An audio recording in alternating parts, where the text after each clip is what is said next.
Stay the course. That's a message from Prime Minister Dr. Keith Rowley speaking during government's Spotlight on the Economy on Friday. He reiterated that government has had to take difficult fiscal measures since the beginning of the pandemic, especially due to decreased revenues and increased expenditure. Dr. Rowley said, prior to the pandemic, there were indications that the gap between expenditure and revenue was being closed, but increased demands led to increased expenditure in the health sector, along with closing several sectors. He noted that despite this, government continues to make the best decisions for the population as a whole. We know that there are expectations in all quarters, but what the government had set out to do is to do more with less, knowing that it is quite easy for the population to demand more from less. And against that background, the government holds itself responsible to make the best decisions in what continues to be a difficult situation.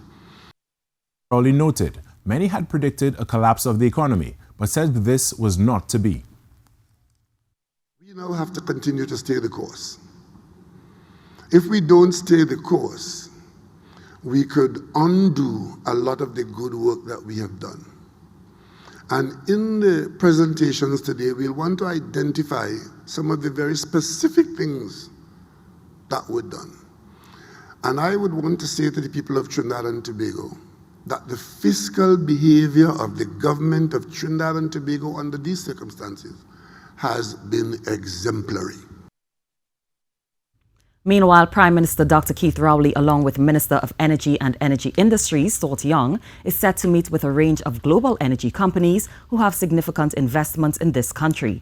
The ministers will meet with BP's executives in London and Shell's management team in The Hague. They also have plans to hold talks with representatives from Proman in Switzerland. Proman is the largest downstream investor in the petrochemical gas industry in this country. They recently invested in upstream gas exploration and production. Minister of Finance Colm Imbert will act as Prime Minister until Dr. Rowley's return.